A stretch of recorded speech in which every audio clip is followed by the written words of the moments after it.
महाराष्ट्र के ग्रामीण इलाकों में भारी बारिश ने किसानों की परेशानी बढ़ा दी है। भारी बारिश के कारण बड़े पैमाने पर फसल बर्बाद हुई है और इसका असर किसानों की जेब पर भी पड़ा है। बीड़ के सोलेवाली में प्याज की खेती करने वाले बाला साहेब जगाड़े भारी बारिश के बाद गोदाम में बर्बाद प्याज की फसल में बचे हुए प्याज को अलग अलग कर रहे हैं। इस साल अच्छी आमदनी की उम्मीद थी, फसल भी अच्छी हुई, लेकिन 3 दिन पहले हुई भारी बारिश ने सब कुछ चौपट कर दिया। 4 एकड़ खेती पर करीब 3.5 लाख रुपए का नुकसान उन्हें हुआ है। प्याज कट कर वो हम शेड में डाला तो 2-3 दिन पहले बहुत बारिश हो गई, इतनी बारिश हो गई को हमारा सब प्याज बह गया और प्याज थोड़ा फार बचा है तो हमने वो अच्छे प्याज निकल कर बाजू में डाला और प्याज बाजूला डाला तो उसमें अच्छे प्याज तो नहीं पर सब खत्म हो गया और कुआं भी आ गया और हम पूरे नुकसान हो गए सब। महाराष्ट्र के कई इलाकों में पिछले 1 हफ्ते में हुई भारी बारिश ने किसानों की चिंता बढ़ा दी है। कई खेत पानी से भर गए और इसका असर फसल पर पड़ा है। बीड़ के किसान रामकृष्ण जगड़े के 1 हेक्टेयर में लगे टमाटर और मक्का बारिश के चपेट में आ गए।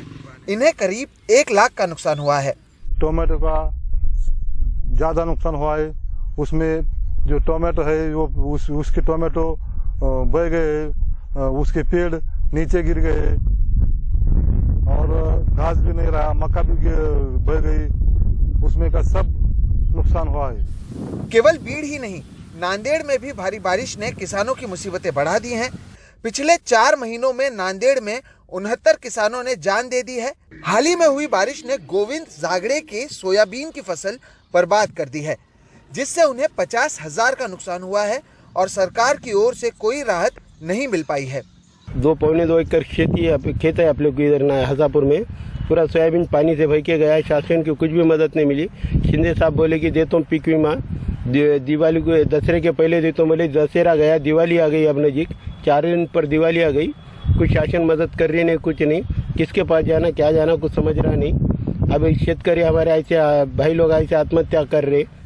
सरकार की ओर से मिले आंकड़ों के अनुसार इस साल भारी बारिश और बाढ़ से हुए नुकसान की वजह से 41 लाख से ज्यादा किसानों ने प्रधानमंत्री फसल बीमा योजना के तहत राहत की अर्जी दी है।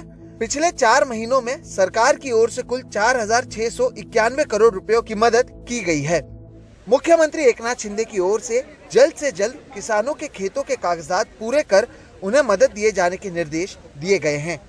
सततच्या पावसामुळे होणारं नुकसान, बारिश के कारण हुए नुकसान की भरपाई करने का निर्णय सरकार ने पहले ही लिया है। पिछले 2-3 दिनों में बारिश के कारण हुए नुकसान पर पंचनामों को तत्काल पूरा कर किसानों को भरपाई दिए जाने के निर्देश प्रशासन को दे दिया गया है। पिकांचं नुकसान आहे त्याचे पंचनामे युद्ध पातळीवर तातडीने करावे। दिवाली से ठीक पहले हुई भारी बारिश ने किसानों की परेशानियां बढ़ा दी हैं।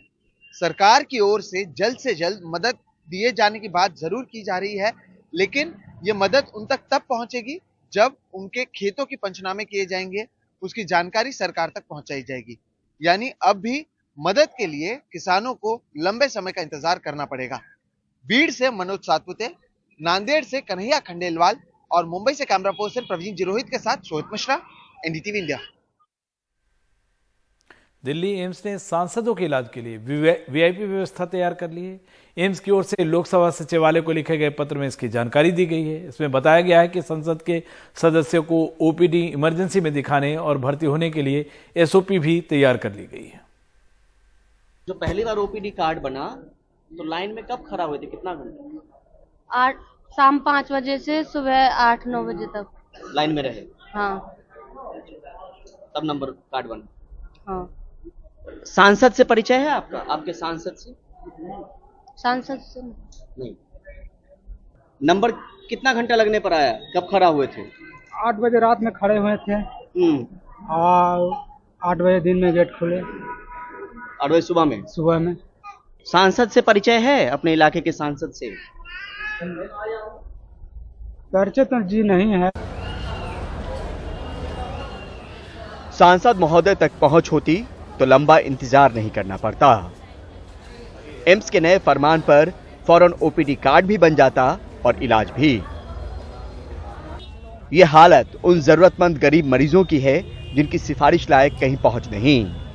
एम्स के वीआईपी ट्रीटमेंट वाले नए आदेश में इलाज की सुविधा सिर्फ सांसदों को नहीं बल्कि उनकी चिट्ठी पर मरीजों को भी मिलेगी। एम्स के नए फरमान में साफ साफ लिखा है कि अगर सांसदों की तरफ से मरीज को भेजा जाएगा तो एम्स का मीडिया और प्रोटोकॉल डिवीजन डॉक्टर से दिखवाने में उस मरीज की मदद करेगा। अगर हमारे लिए तो वीआईपी कल्चर वही है, जो जितना ज्यादा क्रिटिकल पेशेंट है सबसे पहले उसे ट्रीटमेंट मिलना चाहिए, वही हमारे लिए वीआईपी पेशेंट है। हमारा यही है कि ये आर्डर उनको रिवर्ट बैक करना चाहिए। अगर नहीं करेंगे तो उसके आगे हमारे और भी हैं, हम उसको आगे तक ले जाएंगे। दिल्ली एम्स में इलाज में लागू किए जाने वाले वीआईपी कल्चर का विरोध सिर्फ federation of resident doctors association ने ही नहीं किया, बल्कि federation of all India medical association भी आदेश के खिलाफ एम्स के निदेशक से लेकर स्वास्थ्य मंत्री और प्रधानमंत्री तक को चिट्ठी लिख रहा है। मैं आदरणीय प्रधानमंत्री से आपके चैनल के माध्यम से ये कहना चाहूंगा कि इस पर एक्शन होना चाहिए। एम्स के चेयरमैन हैं श्री मनसुख मांडविया जी, जो हमारे स्वास्थ्य मंत्री भी हैं, उनसे भी अनुरोध करेंगे इस तरह के चीजों को रोका जाए। बीमार हैं तो इलाज को भूलकर पहले सांसद के पास जाइए, सिफारिशी चिट्ठी लिखवाइए, तब एम्स आइए। जो लोग कतार और इंतजार में हैं, इलाज उनका भी होगा, लेकिन उनको ज्यादा सुविधा और सहूलियत मिलेगी जिनके पास माननीय की लिखी हुई चिट्ठी होगी। ये आज का भारत है और ये देश का प्रतिष्ठित संस्थान। नई दिल्ली से Parimal Kumar, NDTV India. Covid के बाद अब हार्ट अटैक यानी हृदय संबंधी बीमारी और इससे अचानक मौतें बढ़ गई हैं। स्वास्थ्य संस्थाओं, अस्पतालों, डॉक्टरों का अपना अध्ययन बताता है कि 40 साल से नीचे के युवाओं में हृदय रोग 25% बढ़ा है। कारण अगर पुराने ही बताए जा रहे हैं तो रफ्तार अचानक क्यों बढ़ी है? माना जा रहा है कि ऐसे में जरूरत है एक ठोस सरकारी अध्ययन की। ये तस्वीरें 35 साल के एक नौजवान मरीज की बाईपास सर्जरी की हैं।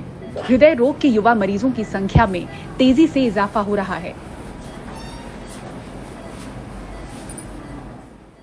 जिम में या किसी कार्यक्रम में अचानक दिल का दौरा पड़ने से किसी की जान जाने की तस्वीरें देश भर से अब आम होने लगी हैं। ये ताजा तस्वीर गाजियाबाद की है, जहां एक जिम ट्रेनर की दिल का दौरा पड़ने से मौत हो गई और ये दुखद तस्वीर सीसीटीवी कैमरे में कैद हुई। करीब 5000 डॉक्टरों वाली कार्डियोलॉजिकल सोसाइटी ऑफ इंडिया ने माना है कि 20 से 40 साल की उम्र वाले मरीजों में हृदय संबंधी रोग और हार्ट अटैक जैसी समस्या एक साल में 25 से 30% बढ़ी है। ऑनलाइन डॉक्टरी परामर्श उपलब्ध कराने के लिए एकीकृत स्वास्थ्य सेवा कंपनी प्रैक्टो ने अपने अध्ययन में पाया कि पिछले 3 महीनों में दिल के दौरे से संबंधित पूछताछ में 200% की वृद्धि देखी गई है। बेंगलुरु, दिल्ली, मुंबई, हैदराबाद और पुणे जैसे टियर 1 शहरों से हार्ट अटैक को लेकर 75% सवाल पूछे गए, जबकि 25% पूछताछ टियर 2 शहरों से हुई।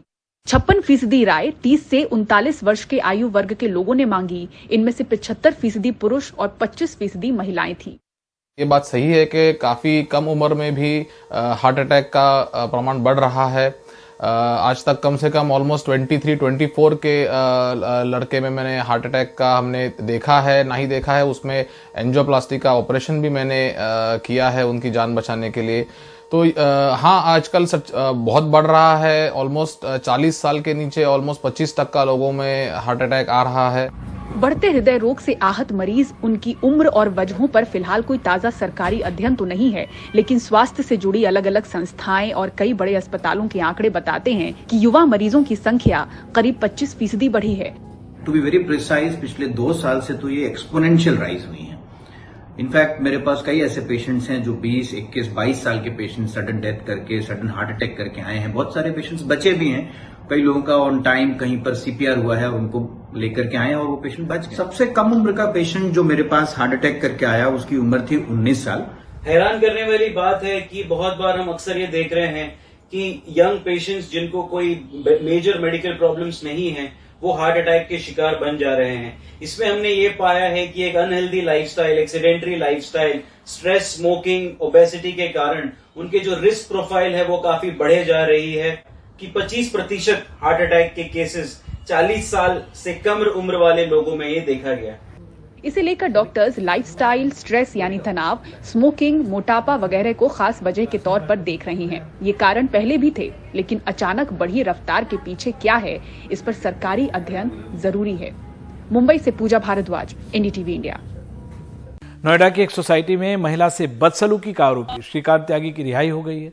कल श्रीकांत त्यागी के रिहा होने के बाद नोएडा के अपने उसी फ्लैट पर पहुंचे जहां यह हंगामा हुआ था। उनके वहां पहुंचने पर परिवार के लोगों के अलावा स्थानीय बीजेपी नेताओं और कार्यकर्ताओं ने उनका जोरदार स्वागत किया।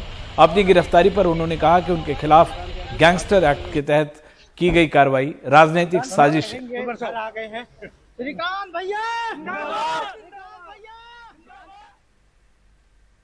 गैंगस्टर कार्रवाई अगर एक राजनीतिक व्यक्ति पर या यही मुकदमा जो ये कृत्य इसको हम कहते हैं कृत्य है, ये जो कूटरचित प्रायोजित षड्यंत्र के तहत जो कृत्य हुआ उसके बहाने से हमारी राजनीतिक हत्या करने का जो प्रयास किया गया, हमारी राजनीतिक छवि को धूमिल करने का प्रयास किया गया और हमें समाज में, क्योंकि हम शिक्षित समृद्ध और संपन्न समाज से आते हैं जो त्यागी समाज की पहचान है, उस समाज को बदनाम करने का जो प्रयास किया गया स्वाभाविक एक तरफा कार्रवाई थी। क्या राजनीति में सक्रिय रहेंगे श्रीकांत? क्यों नहीं रहेंगे? राजनेता है तो क्या करेंगे? उसके भाजपा में ही रहेंगे या फिर कहीं और जाएंगे? ये हम अपने लोगों से बात करेंगे, बड़ा निर्णय लेंगे इस पे। चुनाव लड़ने की कोई तैयारी? चुनाव लड़ने की तैयारी क्या होती है? चुनाव लड़ने की तैयारी बतानी पड़ती है क्या?